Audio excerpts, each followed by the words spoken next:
سلطان کس جنگ میں شہید ہوئے؟ سلطان کو اللہ نے میدان جنگ میں شکست کا منہ نہیں دکھایا۔ ماں کی آنکھوں میں مسلسل آنسو جاری تھے۔ ایک نمک حرام اور بے ضمیر غلام نے سوتے میں حملہ کر دیا اور سلطان جاں بحق ہو گئے۔ ایک غلام اپنے آقا کی جان کیسے لے سکتا ہے؟ یہ بات معصوم یوسف کی سمجھ سے بالاتر تھی۔ وہ غلام منافق تھا۔ ماں نے انتہائی نفرت آمیز لہجے میں کہا، منافق کون ہوتا ہے؟ یوسف صلاح الدین نے حیرت و استعجاب کے ساتھ پوچھا، وہ لوگ جو مسلمانوں کے نام رکھ لیتے ہیں مگر اندر سے اللہ کو نہیں مانتے۔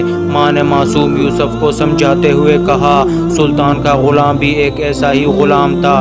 میں بڑا ہو کر سلطان کے قاتل سے بدلہ لوں گا۔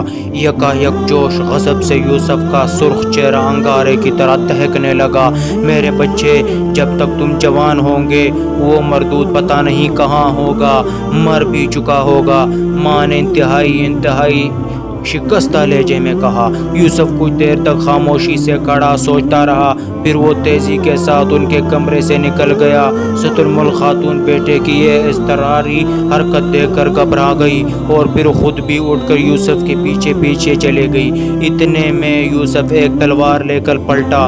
ماں بیٹے کا یہ رنگ دیکھ کر پریشان نظر آنے لگی۔ یوسف نے شمشیر آبدار کو بے نیام کرتے ہوئے کہا، ام محترم، یہ وہ تلوار ہے جو سلطان نے مجھے انعام میں دی تھی۔ ست الملک خاتون اس تلوار کو پہچانتی تھی مگر وہ یوسف کی بات کا مفہوم سمجھنے سے قاصر تھی۔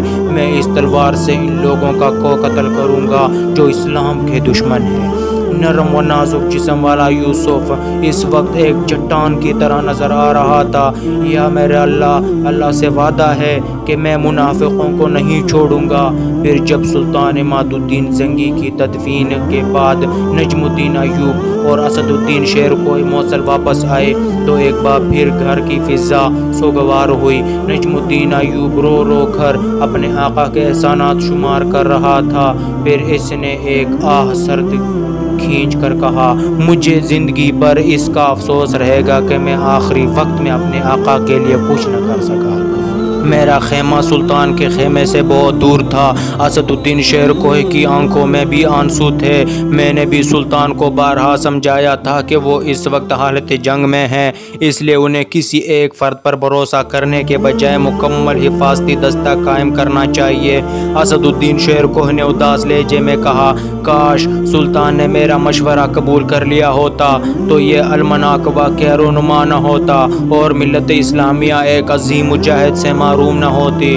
بہت دیر تک اس قسم کی گفتگو ہوتی رہی۔ یوسف بھی اس واقعے سے بہت زیادہ متاثر تھا اور اس کے معصوم ذہن میں یہ بات اچھی طرح نقش ہو گئی تھی کہ دنیا میں اسلام کے بے شمار دشمن موجود ہیں۔ چند روز تک موصل اور شام کی فضا سوگوار رہی۔ بغداد میں عباسی خلیفہ نے بھی سلطان عماد الدین زنگی کا سوگ منایا۔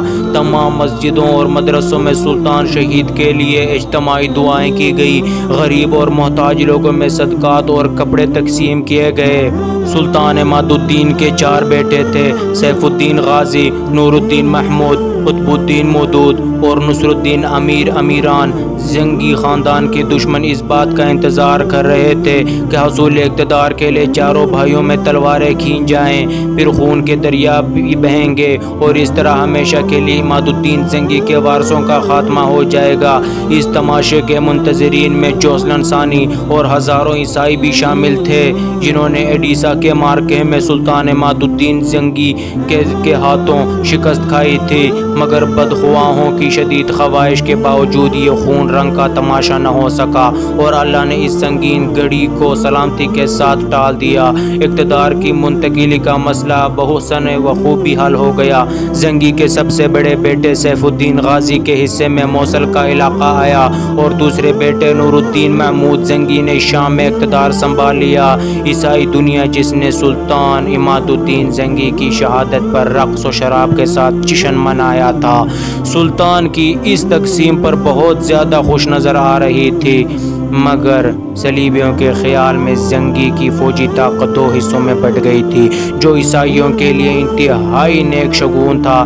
اس صورتحال سے فائدہ اٹھاتے ہوئے آرمینیائی کے عیسائی باشندوں نے ایک نئی چال چلی۔ ان لوگوں نے اپنے ایک متعمد شخص کو پوری رازداری کے ساتھ انطاکیہ بھیجا۔ ایڈیسا کی طرح یہ بھی ایک مضبوط عیسائی ریاست تھی۔ ایڈیسا کا حکمراں جوسلن ثانی فرار ہو کر انطاکیہ چلا گیا تھا۔ جوسلن ثانی نے آرمینیا کے معزز باشندوں کی طرف سے بھیجا ہوا خط پورے انمہاک کے ساتھ پڑھا، جس میں واضح طور پر لکھا گیا تھا: عظیم جوسلن کو معلوم ہونا چاہیے کہ خونخوار عماد الدین زنگی کی سلطنت دو حصوں میں تقسیم ہو چکی ہے۔ زنگی کے دونوں بیٹے اپنے باپ کی طرح جنگجو اور مرد میدان نہیں ہیں۔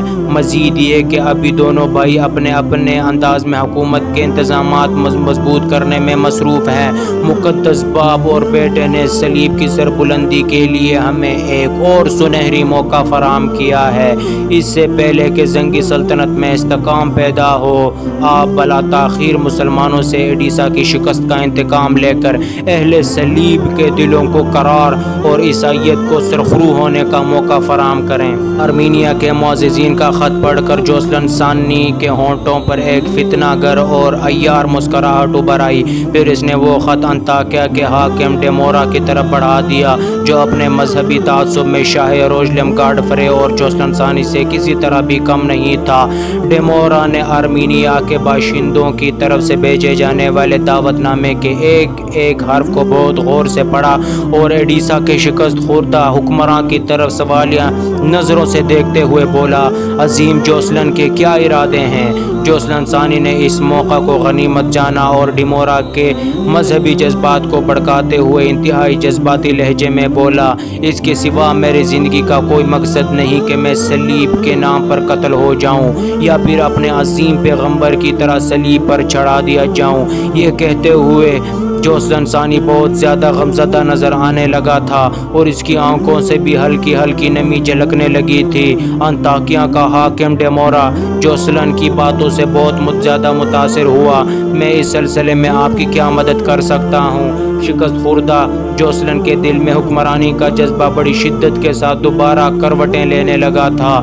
ڈیمورا کو جذباتی پا کر اس نے بڑی عیاری کے ساتھ ایک اور چال چلی: کچھ سپاہی تو میرے ساتھ ہیں، مگر ان کی تعداد ایک بڑی جنگ کے لیے کافی نہیں۔ اگر حاکم انطاکیہ اپنی کچھ فوج عنایت کر دیں تو میں دوبارہ ایڈیسا کے گلے پر صلیبی پرچم لہرا سکتا ہوں۔ کچھ مذہبی جذبات کا اشتعال اور کچھ جوسلن ثانی سحر انگیز تقریر کا اثر۔ ڈیمورا فوراً راضی ہو گیا اور پھر بڑی رازداری کے ساتھ ایڈیسا پر حملے کی منصوبہ سازی ہونے لگی۔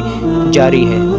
دوستوں، اگر آپ کو ہماری آج کی ویڈیو پسند آئی ہے تو برائے مہربانی لائک کریں، سبسکرائب کریں اور اپنے دوستوں کے ساتھ شیئر کریں۔ ملتے ہیں ایک نئی ویڈیو کے ساتھ۔ اللہ نگہبان۔